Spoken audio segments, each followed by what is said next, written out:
Cha kwanza ni kushukuru Mwenyezi Mungu kutufikisha mpaka siku ya leo. Maandalizi ya mchezo yako vizuri 100%.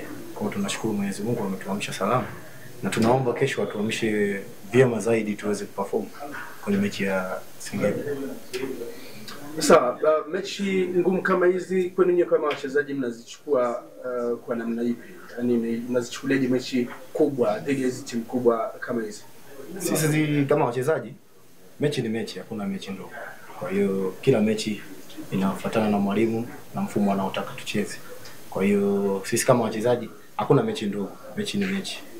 Kwa hiyo sisi tumejipanga.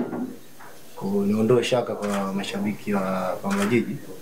Kesho tukijaliwa Mwenyezi Mungu atuamshe tukiwa salama, nao pia waamke wakiwa safi, waje viwanjani watu support.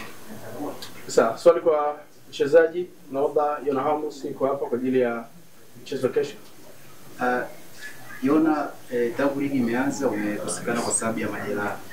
Labda sasa unaendeleaje na kadri unavyorejea uwanjani kwako inakuwa na maana gani hasa katika kuhakikisha kwamba unaisaidia timu yako kufikia malengo ambayo imejipangia msimu huu? Niseme hatukuanza vizuri, sikuanza vizuri, lakini pia huwezi kujua Mwenyezi Mungu pia amekuandalia nini. Unaweza ukaanza vibaya baadaye ukamaliza vizuri. Mimi pia mpaka sasa hivi naendelea vizuri, nashukuru Mungu. Sawa, swali lingine. Kwa kile ambacho mwalimu au benchi la ufundi limeweza kuwapa katika uwanja wa mazoezi, mmeweza kukimaster kwa kiwango gani hasa ambapo unawahakikishia mashabiki wa timu ya Pamba Jiji kwamba kesho unaweza kufanya kile ambacho nia yao inahitaji? Niseme sisi benchi la ufundi nalo tupa maelekezo tunafanyia kazi. Naamini Mwenyezi Mungu atajalia kile walichotupa na sisi tutakipeleka uwanjani tukafanyia kazi. Swali la mwisho. Yona, msimu jana wewe ni miongoni mwa wachezaji waliokuwa Pamba Jiji. Kwenye mchezo wa kwanza mlipoteza mkiwa nyumbani, mchezo wa pili mkaambulia sare mabao 2-2. Kuelekea katika mchezo huu, ni kwa kiasi gani mmeenda mmeuchukulia uzito, lakini pia una uhusiano gani na mchezo wa siku ya kesho? Niseme wenyewe wanasema mavi ya kale hayanuki. Kwa hiyo lishapita hivi. Sasa hivi tunaanza na nyingine. Kwa hiyo tumejipanga kama dakika 90 niseme zitaamua. Walichukua kwetu, tukaenda kwao tukadraw. Alishapita, sasa hizi ni msimu mwingine. Kwa hiyo wameanzia kwetu. Mungu atujalie tu kesho inawezekana tukapata pointi 3. Yote yanawezekana.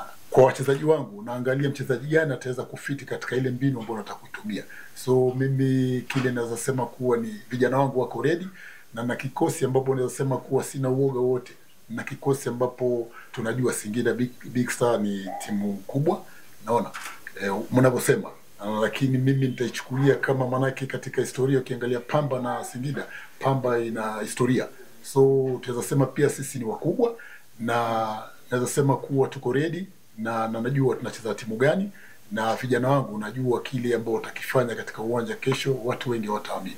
So mimi nina imani na vijana wangu na dakika 90 nafikiri Istanbul. Nicheze na Simba, nicheze na Yanga, nicheze na timu zote ambazo mnazisema timu kubwa hizo Mimi nita attack from the word go. Nafikiri the best way what defending is by attacking. The more tukisema takaa nyuma tutakuwa tunaleta shida kwetu. So wakae wakijua kuwa we are going to attack from the word go. Kipindi cha kwanza tuta attack mpaka dakika nafikia kipindi cha pili chote.